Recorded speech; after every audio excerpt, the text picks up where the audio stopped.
Well, hello, everyone. My name is Mary Owusu. I am founder of sprintmarketer.com, and it's absolutely my pleasure to be spending time with you today. We're going to move quickly today, so I hope you're ready to dive into everything that GA4 has to offer. And also bring your questions as we talk today. Anything that you have to ask, I'm hoping that we'll have time for your questions, and I'm going to do everything I can to ensure that we do. All right, so we're going to dive right in. Today, we're talking about the SCORE system for becoming GA4 confident. And this is a system that I created because I was quite frustrated learning Google Analytics 4. I'm sure that at least some of you on today's call have experienced some frustration with Google Analytics 4. And what I found was that it's easy to just jump in there and try to figure out GA4, but really, the real way to learn GA4 is to learn it in milestones. And that's what the SCORE system is all about. So let's dive right into what today is about. You'll notice on every slide in the footer section are ways to contact me. There's sprintmarketer.com, my website, also a way to connect with me on LinkedIn, as well as my Twitter handle. So this is on every slide. As you get to know me, maybe you'll feel inclined to connect. And so I invite you to do so. Let's dive right in. All right. First, I want to acknowledge that if you have made time for today, that there is something unique about you in that you are one of those valuable assets that any organization or client could ever ask for, because you are someone who is willing to understand data and use that information to inform the business. And anyone who is willing to look at data and use that to make decisions, as opposed to going by their gut or using other non-data driven methods, is missing something that you have. And so I just want to acknowledge the fact that you have made a choice, that every room that you walk into is a room that's going to be better off, because you're looking at data, you're more likely to help businesses scale their growth, crush their goals, and impact more lives, because the data is where the insights live. So I want to first acknowledge you with that. Damn you, Google. I think we all have a somewhat love-hate relationship with Google at this point as relates to Google Analytics 4, right? We all want to do better with data. We all want to understand it. We all want to use it to inform the business, help it scale, help it grow, help it meet its mission. But Google Analytics 4 has some nuances that not all of us are familiar with. And that is what I'm hoping today to get us on the same page with, at least move you all forward. My goal today is to give you instant action items you can take right now in this time that we have together, that can improve your relationship with Google Analytics. So maybe you're still like this, but maybe a little bit less intense after today. So that's my goal today. If you agree with that goal, that yes, we're here today to learn about instant actions I can take inside GA4 to make it more actionable and make me more confident, drop a yes in the chat, because that's what we're going to do today. All right, let's dive right in. I want you to know that the way that I approach Google Analytics, as I said earlier, is in sprints. All right. The reason why the business that I run has the word sprint in it is because I'm very milestone driven. And this idea of being milestone driven means that you take steps toward the goal, because if you try to understand GA4 as a whole, you're going to miss blind spots, which are actually quite critical to the accuracy of the data that you are collecting. And so these milestones are incredibly important. So as we work together, as we talk today, you'll see that I'm walking you through several sprints. So we'll hop from sprint 1 to sprint 2 to sprint 3, etc. The way that I learned this methodology actually is because of my own personal experience as an immigrant from Ghana moving into the US. This picture that you see on your screen right here shows Google Analytics as a gorilla chasing a little girl whose label says literally anyone who works on a website, who's feverishly running away from Google Analytics 4. When I saw this image on the internet, of course, I laughed, because it's quite literally how I felt about GA4 for a long time. But it also actually reminded me of a time in my life as an immigrant to the US where life felt very scary. without getting into all the details, because we don't have time for it, but hopefully we can connect and then I can tell you more. A long time ago, when my family first moved to the States, we had a very hard time. We went from living an okay life in Ghana to being in absolute poverty in the US. We faced cultural ridicule. We didn't fit in. We had nothing. We walked everywhere in the snow and the dirt. We just didn't have much. And ultimately, what it took for us to make it in the US was people who recognized that we needed help and showed up at our doorstep with food, showed up at our doorstep to drive us to different places, but also the people who said, what do you need help with? And connected us to people within the community who could help us with everything from our paperwork for immigration to just getting in the system in the right way and understanding how America works. And what that taught me was that we were operating within a system. And if we understood what the milestones were to going from impoverished to not impoverished, we could make those moves. That life experience actually built in me a real framework around always looking at all life problems in milestones. How do we get from where we are to where we want to be? And what are the big milestones to get us there? So that's how, as I grew up and decided to build a career in digital, my mind has always thought.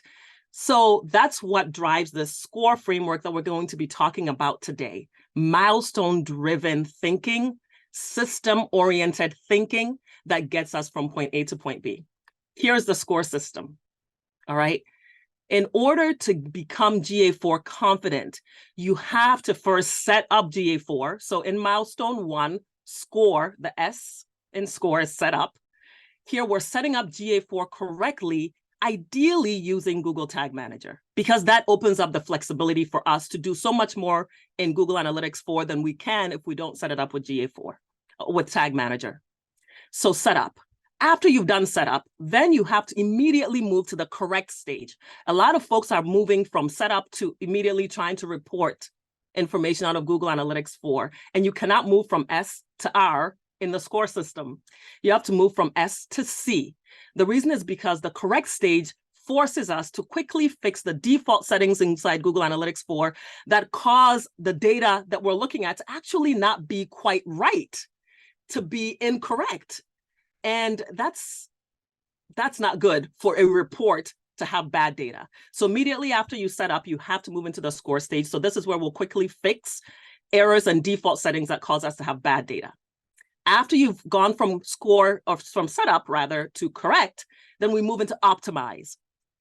With proper data, now you can apply a master plan to Google Analytics 4, meaning that you are now customizing Google Analytics 4 to fit your business needs, but you create a plan first, a plan of the business goals, and therefore the events that you need to set up in Google Analytics 4, and then you start creating those events based on the master plan. So after you optimize, now you're ready to actually report, because now at the optimized stage, you've actually pulled in the right data. You've actually pulled in those special events that only apply to your business, those unique instances that needed to be tracked in the optimized phase. So those are now reportable. So now you can confidently report inside GA4. And now that you've got the proper data to be reported, guess what? Now you can think about how to properly export this data, whether it's GA3 or Universal Analytics or GA4, you've got the proper data feeding in to make it exportable. Are you with me? I hope you're with me so far. This is how you should think about Google Analytics 4. So if you've missed any of these steps along the way, that's what we're talking about today. We're going to get very specific today. What I'm going to walk you through are essentially how I use this system to not only execute Google Analytics implementations for myself, but also for clients. And also I'm going to expose you to the resources that I use along each of these stages or sprints, because there are experts out there in GA4 in each of these sprints. So where I need to turn to YouTube or to turn to an expert in the field, I'll show you exactly which experts I'm using in order to expedite each of these sprints, all right? So we're gonna dive into specifics inside each of these sprints. Let's go right into it. The first one we're gonna dive into is the setup sprint, okay? The setup sprint is where you set up GA4. So I am going to have these statements at the top of every slide, and then I'm going to tell you why this is a problem, whatever the statement is at the top, why that's a problem and needs to be fixed, and also how to fix it. So I'm going to start off with this first problem. I did not set up my GA4 account using GTM or Google Tag Manager. If this is you, then I just want you to know that Google Tag Manager, as I said, is very flexible. It allows you to do a lot more than just setting up GA4 another way. And so I think there are probably a few of us today who have not set up GA4 correctly at this point. So I want to tell you the best resource I've found for how to quickly set up GA4, and that is this YouTube video by Dana Tomasino, who is just a great analyst living in Canada. Here's a QR code that'll take you directly to this video. Go ahead, scan it. You have it now. You can set up GA4 correctly using Tag Manager. Let's move on and talk about advanced things of other things that you need to do, okay? Maybe you've set up GA4, but you have not set up a mock GA4 property. So inside the setup stage of the score system, you've created a GA4 property, you know its data is floating in, you're doing well, but there isn't a mock GA4 property that you've created that is a replica of your original one that is meant just for testing. And the reason why I encourage it and why I set up a mock GA4 property for every client, for every GA4 instance that I create, is because I like to have a backup for testing. I create all my events and everything on the mock version first, because a lot of the things you do in GA4 are not retroactive. And I don't want to make a mistake and have data not come in or turn off a feature and then my data is flawed. I like to have a test property. And that's what the mock property allows me to do. So that I have no regrets. As you can see on the arm of this tattoo, it's not regrets. This person has no regrets. Obviously, this person has a lot of regrets, right? Because they spelled regrets incorrectly. And so I don't want that to happen to you. So what you're seeing here is the ability is just me reinforcing to you, if you haven't heard it before, to create a mock GA4 property. How do you do this? You essentially just create the same GA4 property that you created the first time around. Just follow the same prompts as shown here. You go to your admin, you go to create GA4 property, create another one just like you did the first time. If you can't remember, use the other video that I showed from Dana, and you'll be able to create an exact replica of the same property and use that one every time you want to make a change, create an event, turn off features, turn on features, do it there first, look and see that the data is accurate and what you expect, and then apply it to the main one. All right, there you have it. Those are the two things I want to share with you on the setup sprint. Okay. Now, the other thing related to the setup sprint that I think you should be aware of is that sometimes when you set up GA4, your data might have a lot of bloat to it. Is anybody on this call seeing data in GA4 that is way larger, numbers that are much larger than they've seen in GA3 or Universal Analytics? If that is you, the numbers seem really ballooned, like double the number of sessions you expect, or double the number of events or conversions that you expect. If those numbers are so off, one of the potential issues that's causing this in the setup stage of GA4 is that you set up your GA4 using Google Tag, and then there's a new setting that Google Analytics introduced several months ago that by default is turned off that you might need to turn on. And this feature is under, I'll show you the screenshot of it right here.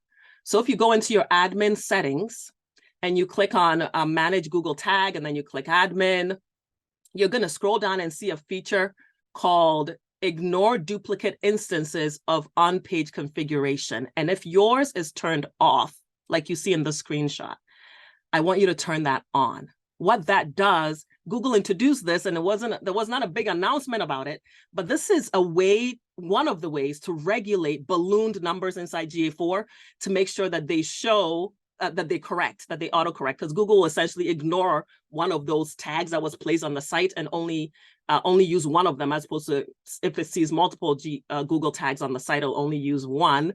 Therefore, your numbers won't be multi-counted. Okay, so check if this is turned off, turn it on, and hopefully this will fix some, if not all, of your exaggerated numbers inside GA4. All right, let's move on into the correct stage. These are some of the things that are critical in the correct stage for GA4, all right? Maybe not you, but maybe somebody on this call did not review their default session timeout. default settings. I feel like I said too many defaults in that sentence, but you did not review your default session timeout settings, all right? Some of you on this call probably know all about this and have already fixed this, but by default, GA4 sessions timeout after 30 minutes of inactivity, right? The thing that I've noticed is that, at least with not just with my behavior, but with the behavior of a lot of the clients that I work on, that 30 minutes of inactivity does not indicate the person's session has ended. It just means they've been distracted. They're on another tab. Because how many of us have multiple tabs open at a given time? And so I like to actually extend my session timeout as wide as I can, knowing that people like me have our tabs open sometimes for a whole day or for a whole half of a day. So if you don't triple check this, you're going to have more sessions in your data than is actually sessions, because a session is every time somebody comes back to your tab and activates it again. But for me, I want to actually align my sessions closer to users. And so if that person has only been away 30 minutes, I don't want that to be counted as a new session. I still want to recognize that as a continued session. If that aligns with you, if you really have to think about the business that you're working on and imagine, will people be clicking off? Are people inclined to leave and come back? Do I think 30 minutes is short enough or long enough, right? If that applies to you, if you think there should be a need to change those default settings, then you can do that under admin data stream configure tag settings, show more, and then session timeout. Right, these are the options or the settings that you need to click on under admin. And then this is what I typically use. You don't have to use these settings, but I extend these to the maximum they can be. And the maximum they can be is 7 hours and 55 minutes. And then I adjust engage sessions to the largest it can be, which is 60 seconds. That's what I do because I want to extend the session as closely aligned to a user as possible, knowing that people leave tabs open all the time. All right.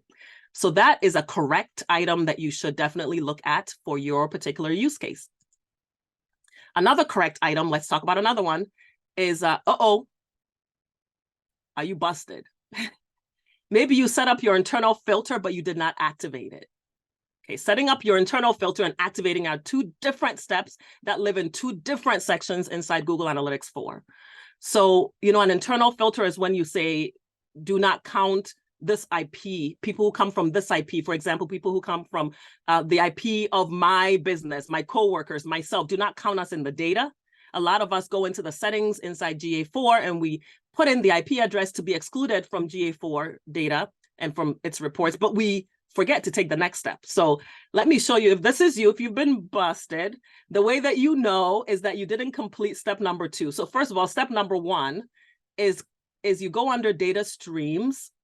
You follow these steps here: data streams, web data stream, configure tag settings, show all, and then you define the internal traffic by entering the IP addresses that reflect your organization. But then you're not done. You have to then leave that section, go back to GA4 admin section, and this time don't go to data streams, this time go to data settings, data filters. And then you have to set the IP, the internal traffic filter, to active by changing it here. By default, it'll say testing. And then you just need to go ahead and select these 3 dots right here and select active.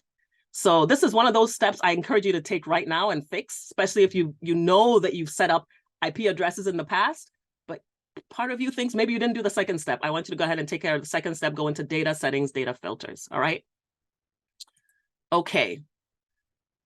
There are a lot of things to correct in the C stage of the score system. Here are the rest of the high-level items that I encourage you to look into. All right, I've talked to you about session timeout. I've talked to you about internal traffic. These are several other ones: data retention settings, cross-domain setup, unwanted referrals, form tracking. So for those of you, I know you're going to get these slides from the GA Forward team. But those of you that want to take a quick camera shot or a screenshot of this, these are the things that you should go into YouTube, put into YouTube, GA4 internal traffic, GA4 unwanted referrals, put those kinds of words into YouTube, and watch the videos that tell you how to check for these things and correct them so that they are correct inside you or your client's setup of GA4. All right, these are the most important things to correct inside Google Analytics 4. I hope you're with me. Let's move on to the O step of Google Analytics 4 score system. Optimize. Remember, this is the stage where you're creating your own GA4 master plan and then creating events, all right? So let's dive right into this. Going in. All right, so one of the things that might be the case for you is that you create a GA4 event without actually creating a master plan, a plan that ties your GA4 setup to overarching business goals for your organization or for the client. This is a required step that a lot of us kind of miss. And I just want to urge you that every time you set up a GA4 property, you actually need a plan. I've been a strategic analyst for a long time. You know, I'm very much about how do we create a strategy before we do analytics? What are we measuring? What does success mean?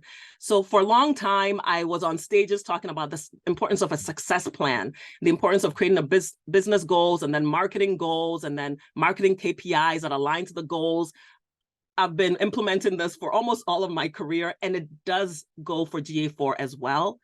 I've taken inputs from folks like Julius from Analytics Mania and Avinash, and I've combined all these things. And one of the things that I'm making available to you, if you're interested, is the master plan that I use.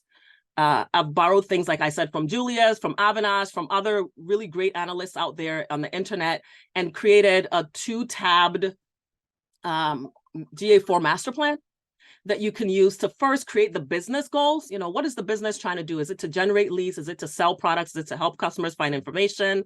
And then from there, you create the website KPIs. So for example, to generate leads, some of the things that the website can do to contribute to that are request quote forms or subscribing to a newsletter. So you build the business case on tab 1. And then on tab 2, you do the build out for events. So for example, here's a request a quote line. I know that that is tied to a business goal of generating leads. So this is something I'm going to track as a conversion, yes or no. It has a high business priority. And then I start to identify what I'm going to call this event inside GA4, whether I'm going to use the borrowed name from the GA4 documentation or create a custom event name. Everything flows from there. So this master plan, I don't do anything inside the GA4 optimized stage until I've built a master plan, shared it with stakeholders within the organization or within the client team. And then we all agree, yes, these are conversions. Yes, these are priority ones, because the priorities then determine which of those I'm going to build first, second. You know, phase 1 is all the priority 1 items. Phase 2 might be priority 2 items, that kind of thing. It gives direction. It helps with scope creep. And ultimately, it just helps with alignment for everybody who's involved with looking at reports later on in the project. And so I want you to know I'm making this template available to you for free. If you scan this code, you will be taken to a form where you'll be able to essentially raise your hand and say, Mary, can you send me this free template? And I'll be happy to send you the template I use and the instructions that go alongside it. So it's made a mountain of a difference for me and the work that I do inside GA4. I would have wasted so much time building events that nobody cares about. And it really gets me to build only what matters for the business. Me and my team can align with the client and the team, and also with leadership within the organization that I'm working with. So the GA4 master plan, it's a must-have. All right. Okay. So sticking with the optimized phase, you know, once you've got this master plan, some of the things I want you to think about as well in the optimized phase is it wasn't you. I know it wasn't you, right? These are not your eyes, but it wasn't you, but someone has been creating custom e-commerce events in our GA4 property. So in the optimized phase, in the optimized stage, as you're creating events, one of the things I want you to watch out for that I see quite often is that you go to create events in the master plan and you're creating events that you shouldn't be, especially for e-commerce sites. E-commerce folks on this line, if you're an e-commerce marketer, e-commerce analyst, e-commerce business owner on this line, I'm talking to you right now. If you've got events that are e-commerce events, do not create custom e-commerce events. Use what is documented inside Google's GA4 event documentation. To be honest, the bonus that I mentioned here, the guide from Simo Ahava, which I know some of us know this person, Simo Ahava, who I know some of us know. I shouldn't say which, who I know some of us know. If you just Google GA4 e-commerce, Simo Ahava, you're going to find his documentation of how to properly set up e-commerce tagging on your site. And inside that documentation, he goes through the event names that should be used. It's an even better guide than using Google's default e-commerce guide. So I recommend that you do that. And essentially what I'm trying to tell you to do is to avoid creating custom event names when you're creating e-commerce events, and really try to stick with Google's documented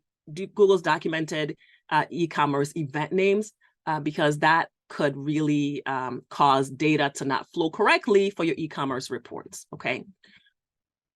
All right.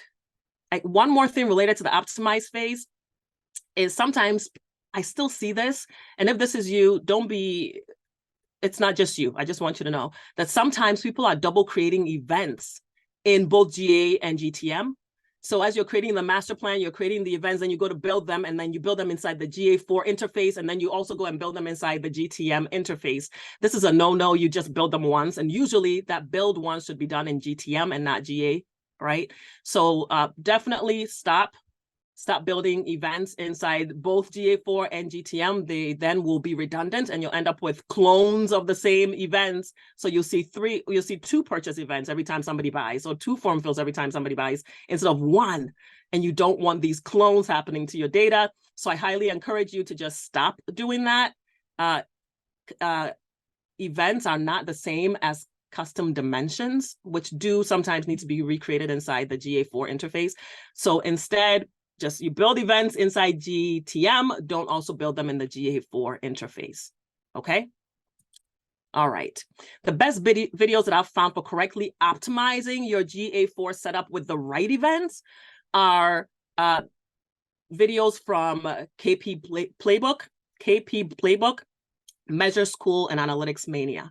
So if you go on YouTube and you type in GA4 events, Analytics Mania, GA4 events, KP Playbook, GA4 events, Measure School, these folks have some of the best videos on event creations. And they even have videos on how to create specific events, like specific form types, specific e-commerce types of events. So depending on what it is that you build in the master plan, you will find videos to support how to create an event for it using these resources. Okay, let's keep going. The report phase of GA4, let's go back a step. So at this point, what you're doing, because you've already set it up, you've corrected it, now you've created the events that you need, and they're customized to you, and you've created them correctly. Now you're ready to report on GA4. And now you need to actually understand the reports. The reports won't make much sense if you had jumped to the report stage at the very beginning, because your data may not have been quite right. So at the report stage, now you're ready to switch on some of these reporting features and really dive into reporting to make full sense of GA4. So let's dive into what you do there. A few things I want to share with you about the report phase. The first thing is that perhaps you are one of the people who has not created custom insights inside GA4. Custom insights are essentially alerts, where you can tell GA4 to send you an alert when a threshold is met. You know, anytime I have conversions of more than 10 per day, please send an alert so that we can celebrate as a team that we've hit a goal. Or anytime, you know, another action happens. So you can basically set events or alerts, rather not events, but alerts. And these are called creating custom insights. I have some examples here for you. We're working on an SEO project. So alert me when SEO traffic exceeds X. You can do that, and then you can know that you can trigger an email to the client celebrating with them that you've met a key milestone. So make sure you've done that. You do that by going from the home screen to the insights and recommendations section, then clicking the blue image like you see here to create a new event or to check off one of these pre-created custom invites or custom insights inside GA4 to make them start automatically tracking for your account. All right, so you can't create custom events. I keep saying custom events. You can't create custom insights if you don't have the right data flowing in, right? So you see why the score system is stacked the way that it is. I also want you to know, besides creating custom insights and alerts, that sometimes you may just be confused about reports in GA4, period. You don't quite understand what is the difference between a standard report and how do I make explorations and what is the difference. there could be quite a lot of confusion. And so the resource that I use and that I encourage you to use as well is the Analytics Mania YouTube channel. Here's a QR code that takes you to that channel, but filtered down to reports related videos only, okay? So here you can see SEO reports in GA4. Maybe that's what you're looking for. How do I create SEO reports inside GA4? You can tell SEO is something I love. It's close to my heart. It's how I got started in the digital analytics and digital marketing field. So I still do a lot of SEO for businesses. It's free traffic, so it's just a huge impact on business bottom line and top line. So I tend to love that kind of thing. Anything that's free is good, or can be good, and SEO certainly is. But you can see here the first report that he has in his list. If you go to his channel, filtered down for reports, is SEO reports, followed by other report related things like acquisition reports, exploration reports, whatever. So if you follow this QR code and you go to his YouTube channel, you'll be able to see, and then now you can click on the specific type of report you're trying to understand inside GA4, acquisition reports or freeform reports, whatever it is. Watch those specific videos to get a real sense of how reports work inside GA4. The other thing I want to tell you about reports in GA4 at the R stage of the score system is this wonderful report by Andre. So Andre has this GA4 Classic Mode Looker Studio report. It's a free tool. It essentially takes your GA4 data and presents it in GA3 or UA Classic view. And so you can see how you can go to the audiences report, the user explorer report, and all these basically looks just like GA3, but it's GA4 data. A brilliant, brilliant work by Andre. And so this QR code takes you to this Looker Studio report that Andre built, which allows you to start showing reports as you're getting used to GA4. Maybe you want to default to GA3 in the meantime and make sense of it, get used to it. So this is something that I encourage for instances where I just really need to look at it the way it used to look in GA3 for sanity's sake. So it's that for you with the QR code to take you there. Now let's talk about export. Now you're ready for export, okay? You've done the score system. You're now down to the E. Here's the deal with the E, with export. What is happening now is that Google Analytics is playing hot potato with your data. That's why the image is there. What's happening here is that Google really doesn't want to own your data. Google really doesn't want your data on its servers. Google really doesn't want to be responsible for your data, because data privacy, data security, all the things we know about GDPR and CCPA and all the privacy laws are pointing toward lack of attribution in the very near future, and also a lot of laws and issues with owning somebody else's data or even collecting the data to begin with. Google does not want to be responsible for the data that you are collecting on your customers, right? So it's very important for you to think about exporting your data elsewhere. So I've got 3 options for you that you can consider as relates to the export stage. The first one is to export your data to Google Sheets using the relatively new GA4 connector for Google Sheets. All right, so this is the option for you if you want to pull this data into Google Sheets. And so here is a video by Benjamin from Loves Data, where he explains how to do that. This QR code will take you to this specific video to help you understand, okay, how do I pull my data from GA3 or GA4 into a spreadsheet, and then from that spreadsheet, visualize it elsewhere, whether that's Looker Studio or build charts right there in Excel or Google Sheets in this case. So it takes your data elsewhere for you, which can be really helpful when you're trying to export it. It's really handy for if you've identified the reports you need and you're pulling specific reports over.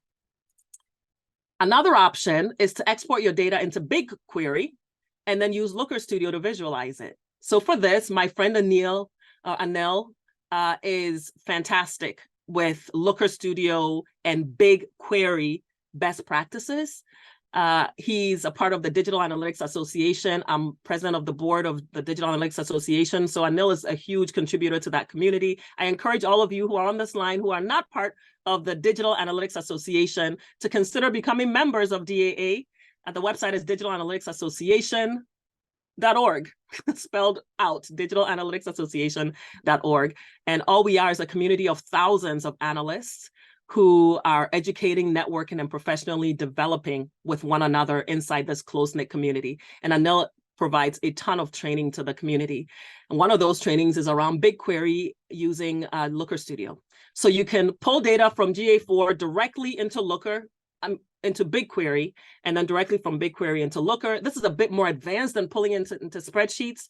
It takes a little bit of a learning curve for sure, but it is a great way to take control and export your data in a way that keeps it out of Google's server, well, takes it out of Google's hands and encourages you or allows you to host it in a GDPR compliant space. So you can choose the server that you want to host your data on and choose an EU location to make sure that you are GDPR compliant with your GA4 data collection. All right, and the third option I have for you is to use a program, a company called Analytics Canvas. They have a way to export both your UA and your GA4 data. It costs about $49 a month, which can be reasonable for a lot of folks. And it allows you to essentially automate the pulling. You don't have to learn BigQuery. You don't have to learn SQL. And it also doesn't limit you in quite the same way that pulling into Google Sheets does, because there's only, because you can pull an unlimited amount of data into the tool using Analytics Canvas, quite the same way that BigQuery allows you to pull an unlimited amount of data. Both options 2 and 3 allow you to pull as much data as you want and then visualize it any way that you want. Option 1, which is pulling into Google Sheets, you kind of have to pre-think what reports you need and only pull what you need, because otherwise it can become quite overwhelming to pull everything. And so it's a bit more of a planned effort. But if you want everything and you want it all there for when you need it, it's there and you don't have to kind of think about reports now, you can think of it later, then you might want to consider options 2 or 3, which are BigQuery and Analytics Canvas. All right, so that's what I have for you today. Let us summarize. I've given you a lot of data, but let me summarize, okay? First, I want you to know you cannot do GA4 unless you have clear milestones. You have to operate within the system, and I call it the SCORE system, going from setup to correct, to optimize, to report, and then to export. You have to take each of those milestones one by one and use the resources available for each to customize what you need for you or for your client in order to get the outcome that you want. The master plan is key to doing this right, and that is something that you introduced to at the optimize stage. So make sure that you get your copy. I'll show you the QR code again coming up, but I just want to leave you with the SCORE system is critical, right? Don't skip the steps, do them in order. And let me end where I started. I just gave you a lot of data. Breathe. I'm breathing as well because it's a lot. Just remember, you are a valuable asset. Wanting to do data right is a big deal. And what you provide to a business is substantial. Your insights can help it grow. You can help it grow its bottom line and its top line. And so you're a valued asset. And there's nobody like you in the organization because of the fact that you are willing to learn what the data tells you and apply it for business success. So own that identity.